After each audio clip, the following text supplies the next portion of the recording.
Kittens, as mysterious and adorable creatures, hold a special place in our lives. However, communicating with them and earning their trust can sometimes be complex and challenging. It's important to know that establishing the right connection with a cat we encounter at home or on the street requires empathy, understanding, patience, and attention. Learning how to communicate with these lovely beings and understand their needs is essential not only for their well-being but also for strengthening the bond between us.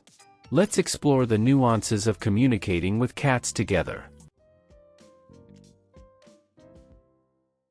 Allow the cat to initiate the first move. When we see cats, our immediate instinct is often to pet them. However, according to 2 studies conducted in Switzerland, the best approach is to let the cat make the first move. A study conducted in 51 households with cats in Switzerland found that the likelihood of a cat approaching was higher when people waited and focused on something else, and the likelihood of cats withdrawing was lower when people tried to pet them. This also explains why cats often approach people with cat allergies, as allergic individuals tend to avoid touching them. Similarly, an older study from 1991 found that interactions lasted longer and were more positive when the cat initiated and decided when to end the activity. Approach them as cats greet each other. Cats, the friendly creatures, greet each other nose to nose.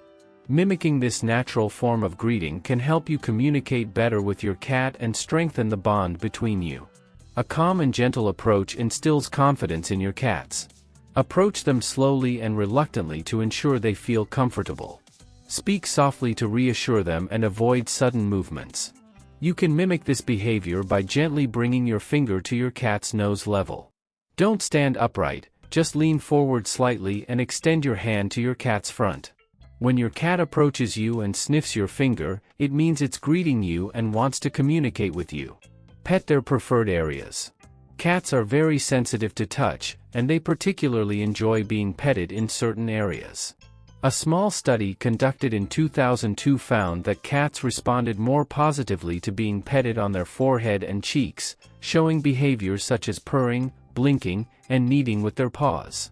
However, they were more likely to exhibit negative reactions, such as hissing, swatting, or flicking their tails, when petted on their tail areas. Of course, every cat is unique, but it's beneficial to pay attention to this when meeting a new cat. Otherwise, you might encounter an undesirable reaction and risk getting hurt. Respect the cat's boundaries if you receive a negative response while petting and give the cat space. If you receive a negative response while petting, it's important not to push further and give the cat space. There are several signs that indicate a cat is not enjoying your interaction. These signals are often noticeable cues. Flattening their ears or looking at your hand are some of the signals. When you notice any of these signs, it's important to withdraw yourself. You can't force a cat to enjoy being touched.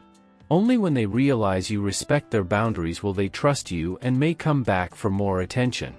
Therefore, patience is key in these situations. Being patient and understanding will help build trust and strengthen your bond with your feline friend. Avoid overfeeding. Many people believe that their cat will love them when they feed them and hate them when they don't, but a study conducted in 2016 on obese cats by Cornell University proved otherwise. In the study, 58 overweight cats were put on a diet for about a month, after which 3/4 of their owners reported that the dieting cats were more affectionate, groomed themselves more frequently, and were more likely to sit in their owner's lap. Of course, there were some negative side effects as well. The cats begged and meowed more for food, but by the 8th week, both positive and negative behaviors had decreased for approximately half of the animals. Regardless of whether a diet makes your pet cuter, paying attention to your pet's weight is a great way to keep them healthy and prevent problems like diabetes, joint pain, and obesity-related issues. Remember, overweight animals struggle to groom themselves. Play with them a lot. Many of the behavior problems in cats stem from boredom and lack of regular playtime, as people often forget that cats are stealthy hunters who need to expend energy. A study from 2017 showed that cats prefer human interaction over food, but closer examination of the data revealed that what really attracts them to humans is playing with a toy. They especially love wand-style toys with feathers and strings that bring out their predatory instincts. Playing like this daily is a great way to bond with them when they're not in the mood for cuddling and helps keep them in shape. Don't let your cat roam outside alone.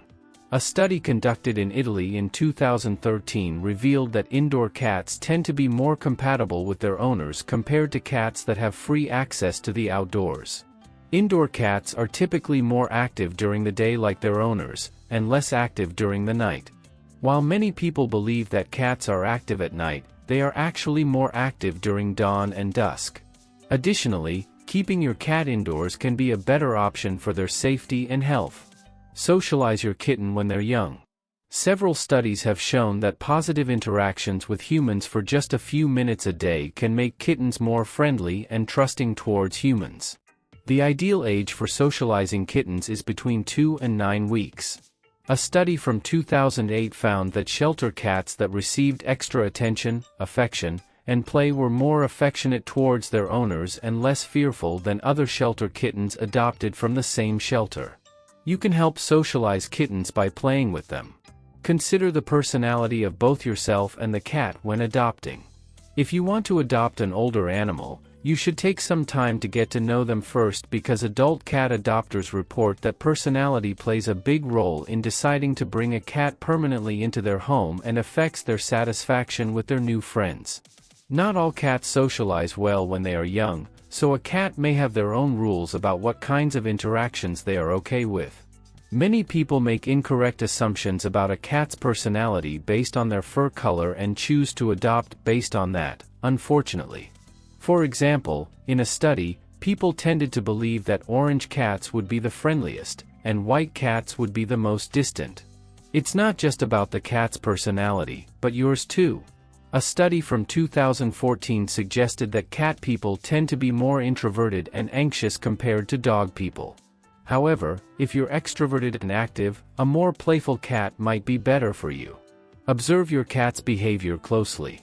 Be a diligent and objective observer of how your cat responds to your actions. You need to understand cat's body language well because something as small as blinking could be a sign of contentment, while your twitching could signal anger. But as you learn these clues, you'll find yourself much more attuned to how they're feeling, and if you adjust your behavior accordingly, you may find that you gain a cat's trust in no time. Be a diligent and objective observer of how your cat responds to your actions. Understanding a cat's body language is crucial, as even small cues like blinking can indicate contentment, while your flattening or frequent hissing may signal discomfort or fear. By learning these cues, you'll become more attuned to your cat's feelings and can adjust your behavior accordingly, ultimately earning your cat's trust. This strengthens the bond between you and your feline companion.